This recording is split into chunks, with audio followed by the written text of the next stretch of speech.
కార్తీక పురాణం 1వ అధ్యాయం.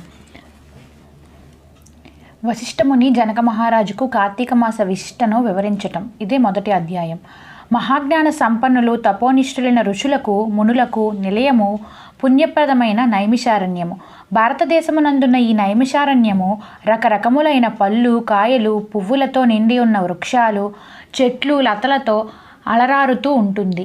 ఆ అరణ్యంలో నివసించే చిలుకలు, గోరువంకలు, చక్రవాకములు, హంసలు, మయూరాలు వాటి విన్యాసాలతో మనసుకి ఎంతో ఆహ్లాదాన్ని కలిగిస్తూ ఉంటాయి. దానికి తోడు సహజ వైరం కలిగిన పశుపక్ష్యాది మృగాలు కూడా తమ సహజ వైరాన్ని వదిలిపెట్టి పరస్పరం స్నేహాదరణలతో కలిసిమెలిసి తిరుగుతూ ఉంటాయి. అవడానికి అరణ్యమే అయిన యజ్ఞ యాగాది క్రతువులతో, పురాణ ఇతిహాస ప్రవచనాలతోనూ, వేదాంగాది చర్చలతోనూ నిండి పరమ పవిత్రమైన భూలోకంలోని స్వర్గమే అనిపిస్తుంది. అంతటి మహోన్నతమైన ఋషివాటికలో సుప్రసిద్ధుడైన వాడు సూతమహర్షి. సూతమహర్షి వేదాంగ విజ్ఞాన ఘనుడు, పురాణేతిహాస ప్రవచనకర్త, భూత భవిష్య వర్తమానాలను తెలిసిన మహాజ్ఞాని. తనకు గల మధుర మంజుల వచో సామర్థ్యంతో వేద ధర్మాలను, వేద విజ్ఞానాన్ని సవిస్తరంగా వివరించి చెప్పగల మహామేధావి. సాక్షాత్తు భగవత్ స్వరూపుడైన ఆ మహనీయుడు వలననే ఆ నైమిషారణ్యం పరమ పవిత్రమై, సకల విజ్ఞాన క్షేత్రమై, మానవ ధర్మ ప్రబోధకమై ప్రకాశిస్తూ ఉన్నది. ఒకానొక నాడు నైమిషారణ్యంలోని ఋషులంతా సూత మహర్షి దగ్గరకు వచ్చారు. తన వద్దకు వచ్చిన మహర్షులందరినీ సూతుడు గౌరవించి కూర్చోబెట్టి, అందరూ ఒకేసారి వచ్చిన కారణం ఏమిటి అని అడిగారు. వచ్చిన వారిలో ఒకడైన ఋషులందరికీ నాయకుడైన సౌనకుడు సూత మహర్షికి నమస్కరించి, మీ కారణంగానే మేమంతా సమస్త వేద విజ్ఞాన సంపన్నులమై, కర్మ ధర్మాచరణ ప్రవక్తులమై, యజ్ఞ యాగాది జపతపోనిష్ఠులమై వృద్ధి చెందుతున్నాము. మీ చేత కార్తీక మాస మహత్యమును చెప్పించుకొని వినాలని వచ్చాము. కార్తీక మాసము హరిహరులిద్దరికీ పరమ ప్రీతికరమైనది. ఈ మాసములోని 30 రోజులు పరమ పవిత్రమైన పర్వదినాలే. ఈ మాసంలో చేసిన స్నాన, జప, తప, దానాలకు అపారమైన ఫలసిద్ధి లభిస్తుందని విన్నాము.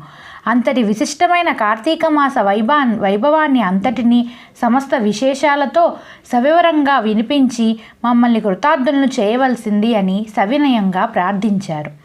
సూతుడు, మునిజన శ్రేష్ఠులారా, మీ కోరిక పరమ ఆమోదకరము.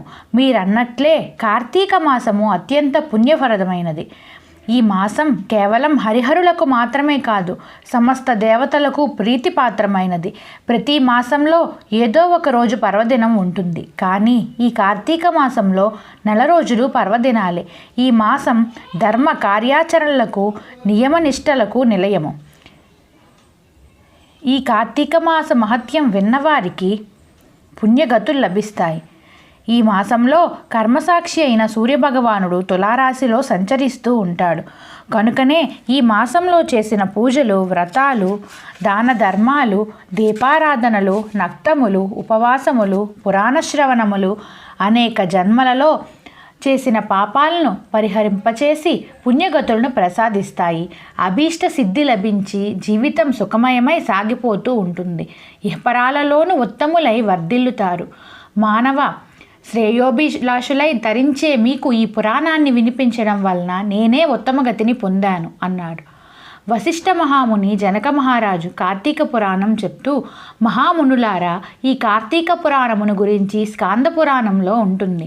దీనిని మొట్టమొదట పరమేశ్వరుడు పార్వతీదేవికి, శ్రీమన్నారాయణుడు శ్రీ మహాలక్ష్మికి, చతుర్ముఖుడు బ్రహ్మదేవుడు నారద మహర్షికి, నారదుడు వశిష్ఠ మహర్షికి, వశిష్ఠుడు జనక మహారాజుకి వివరంగా చెప్పారు. వశిష్ఠుని దయ వలన ఈ కార్తీక మాస మహత్యాన్ని వినే అదృష్టం నాకు కలిగింది. నేను విన్న ఆ వశిష్టమైన పురాణాన్ని మీకు వినిపిస్తాను.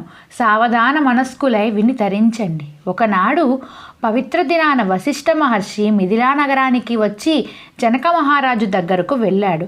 రాజర్షి అయిన జనకుడు వశిష్ఠ మహర్షికి సగౌరవంగా సముచిత మర్యాదలు చేసి, మీ రాకకు కారణం ఏమిటి అని అడిగారు. అందుకు వశిష్ఠుడు, జనకరాజా, నేను సిద్ధాశ్రమంలో యాగం చేయాలని సంకల్పించి యాగానికి నీ సహాయం అడుగుదామని వచ్చాను అన్నాడు. దానికి జనకుడు మహర్షి, మీ యాగానికి కావలసిన ధనాన్ని, అనేక విధాలైన సంభారములను అన్నింటినీ మీ కోరికను అనుసరించి మీకు సమర్పిస్తాను. నాకు నా సంపదలకు ఇంతకంటే గొప్ప ప్రయోజనం ఏముంది అంటూ వినయంగా అంగీకరించాడు. మునిజన శ్రేష్ఠుడు అయిన వశిష్ఠ మహర్షి, నాకు చాలా కాలం నుండి ధర్మార్థ కామ మోక్ష ప్రదాయకమైన సర్వపాపహరమైన కార్తీక మాస మహత్యాన్ని వినాలని కోరిక కనుక నా యందు అనుగ్రహముంచి కార్తీక పురాణాన్ని వినిపించి నన్ను కృతార్థుణ్ణి చేయవలసిందని ప్రార్థించాడు. విశ్వశ్రేయస్సును కోరుకునే వాళ్ళకి, భక్తి గల వారికి ఈ విధమైన కోరికలు కలుగుతుండడం సహజమే. కార్తీక మాసం 30 రోజులు పుణ్యప్రదానమైనవే. ఈ మాసంలో చేసే జపతపాలకి, స్నానదానాలకి, వ్రతాలకి అనంతమైన ఫలితం కలుగుతుంది అని ఈ మాసంలో ఆచరించవలసిన విధి విధానాల గురించి, ఈ మాస మహత్యాన్ని గురించి స్కాంద పద్మ పురాణాలు రెండూ వివరంగా చెప్పాయి. ఈ కార్తీక మాసంలో సూర్యోదయ కాలానికి ముందుగా చేసే స్నానం పరమ పుణ్యప్రదం. ఈ మాసంలో గంగానది సమస్త నదీ జలాలలోనూ, కాలువలు, చెరువులు మొదలైన జలాశయాలన్నింటిలోనూ అంతర్లీనంగా ప్రవహిస్తూ ఉంటుంది. స్నానంతో పవిత్రులై పుణ్యప్రదమైన శరీరంతో చేసే దాన ధర్మాలు అనంతమైన ఫలితాన్ని ఇస్తాయి.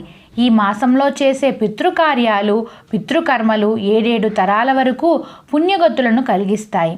ఈ కార్తీక స్నాన వ్రతాదులను ఆచరించడానికి స్త్రీలు, పురుషులు, బాలురు, యువకులు, వార్ధక్యముతో తేడా లేని వారు ఉండవు. ఏ వయసు వారైనా, ఏ జాతి వారైనా స్నాన దాన జప దపాదులను చేసి తరించే ప్రయత్నం చేయవచ్చు.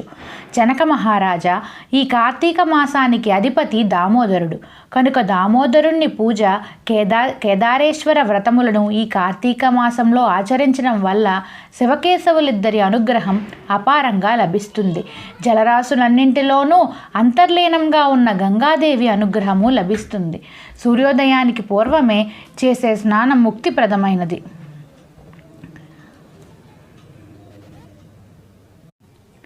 జలరాశులన్నింటిలోనూ అంతర్లీనంగా ఉన్న గంగాదేవి అనుగ్రహము లభిస్తుంది. సూర్యోదయానికి పూర్వమే చేసే స్నానం ముక్తిప్రదమైనది.